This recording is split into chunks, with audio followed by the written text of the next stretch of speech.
The case of the missing memory, number 00081, Who Am I? Rain had a way of making the city look guilty.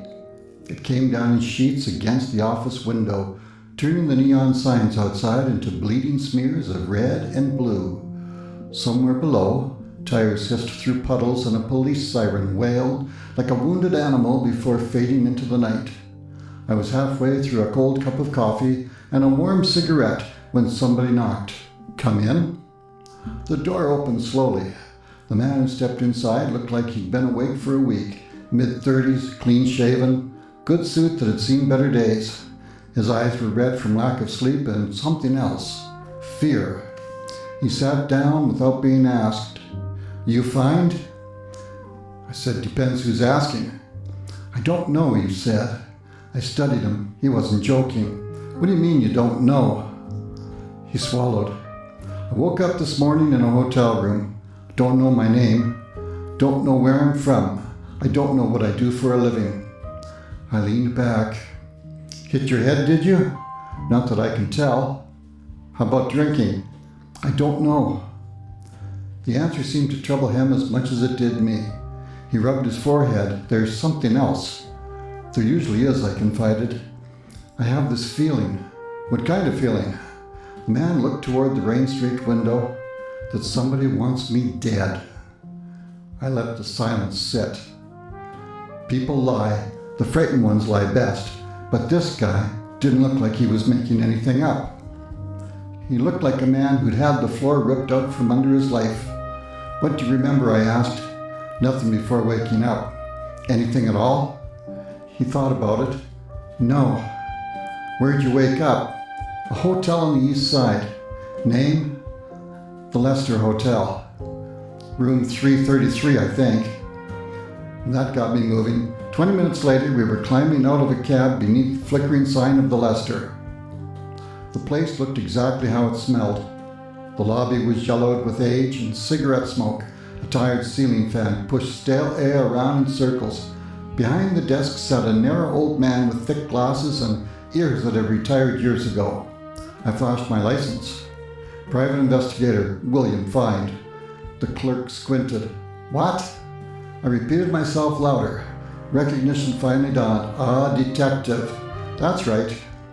I nodded toward my client. "You ever seen him before?" The old man's eyes widened. "Sure have," he said. My client stiffened. "When?" "Last night." I glanced at my client again. He looked just as surprised as I was. The clerk continued. "Came in around 10, had a lady with him." "A lady?" I said. The old man nodded. "Pretty brunette. Looked like his wife." "You sure?" "Old, not blind." I asked to see the register. The clerk produced a worn ledger. The name listed for room 332 was John and Mary Wilson. Fake. The ink was fresh, but the names were too convenient. People on the run always picked ordinary names. I checked room 333 anyway. Nobody had registered there, exactly as expected. "You certain they were in 332? The clerk nodded. "Absolutely." I took the room key. My client followed me upstairs. The hallway smelled of mildew and bad decisions.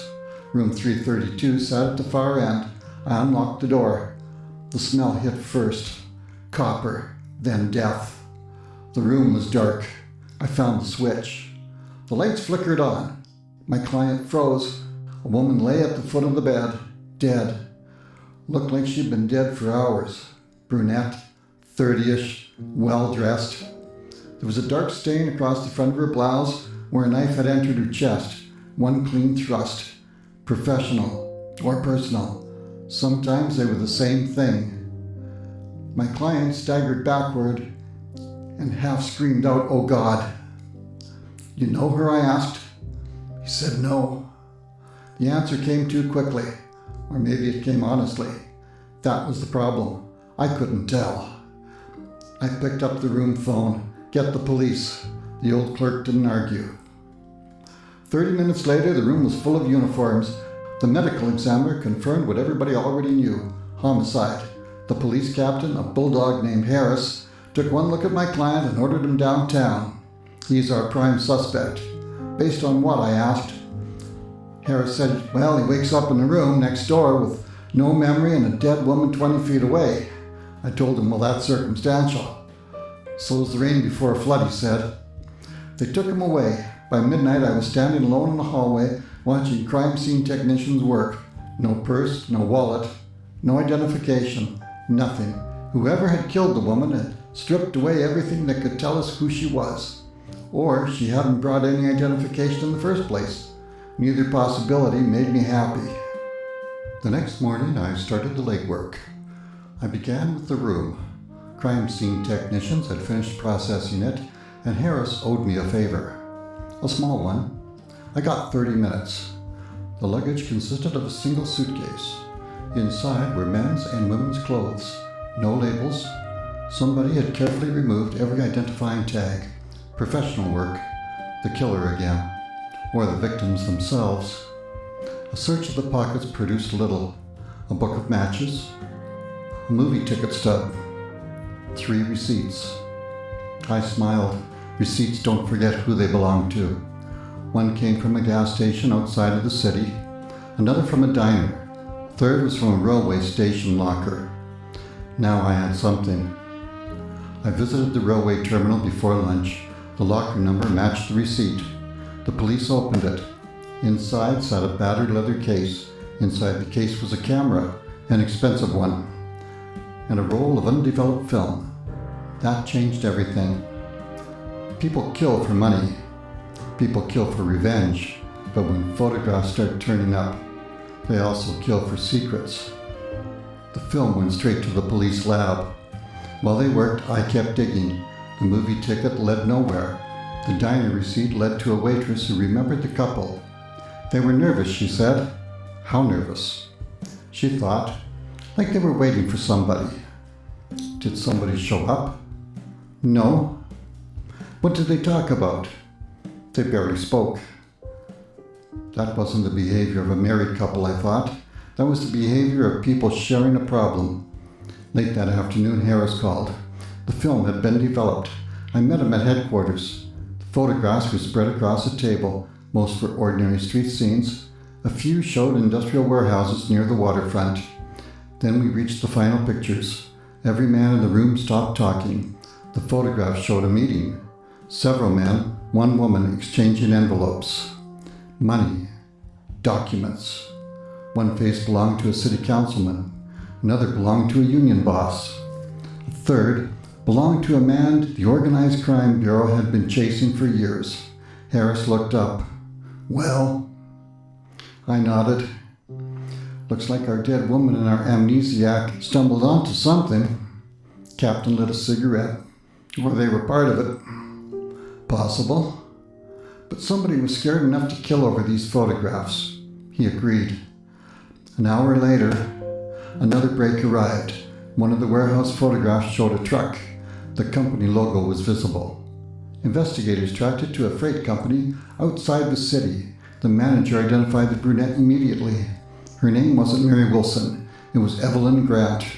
She worked as a freelance photographer. Suddenly, the camera made sense. So did the photographs. The manager also recognized my client. Not by name, by profession. He was asking questions, the manager said. What kind? About shipments. What kind of shipments? The manager hesitated. The ones that don't officially exist. By nightfall, we finally had a theory. Evelyn Grant had been investigating a smuggling operation tied to political corruption. My client had been helping her. Whether he was a reporter, an investigator, or something else remained unclear. But they had gotten close, too close. The photographs proved it. Someone had murdered Evelyn. Someone had attempted to eliminate the man with her. Only something had gone wrong. Instead of killing him, they had left him alive and without his memory. I stood outside police headquarters watching the rain begin again. Somewhere in the city was a killer. Somewhere in the city was the answer to whom my client really was. And judging from the photographs spread across Harris's desk, finding that answer was likely to get somebody else killed. Possibly me. I pulled up my collar, headed into the storm. The case was finally beginning. The rain had finally stopped. That should have made the city look cleaner. It didn't. It only made the dirt easier to see. I stood in the wreckage of Evelyn Grant's apartment and stared at the damaged contact sheet drying on a string above the darkroom sink. Someone had arrived before me. Drawers overturned, furniture broken, film canisters crushed underfoot. The place had been searched by professionals. Fast, thorough, desperate even. But they had missed one thing: the contact sheet. A dozen thumbnail images. Most were ruined by chemicals. One survived. I carried it to the light. A truck sat in the foreground, a warehouse behind it. A group of men exchanging envelopes. Nothing new. Then I noticed the truck mirror a reflection, a face, small, blurred, but recognizable. I knew him, not personally, professionally. Lieutenant Frank Mercer, Organized Crime Task Force. One of the most decorated police officers in the city, a man who had spent 20 years arresting smugglers, or pretending to. I suddenly understood why Evelyn had ended up dead and why somebody had worked so hard to erase her identity. She hadn't uncovered criminals. She had uncovered the people supposedly hunting them. Captain Harris stared at the photograph for a long time. Then he poured himself a drink. "You're sure?" "As sure as I can be." "You realize what you're saying?" "Yep." Harris sighed. "If Mercer is involved, half the department won't believe it." "The photograph doesn't care what they believe." Captain nodded. "Neither do I." For the first time since the case began, I saw genuine concern in his eyes.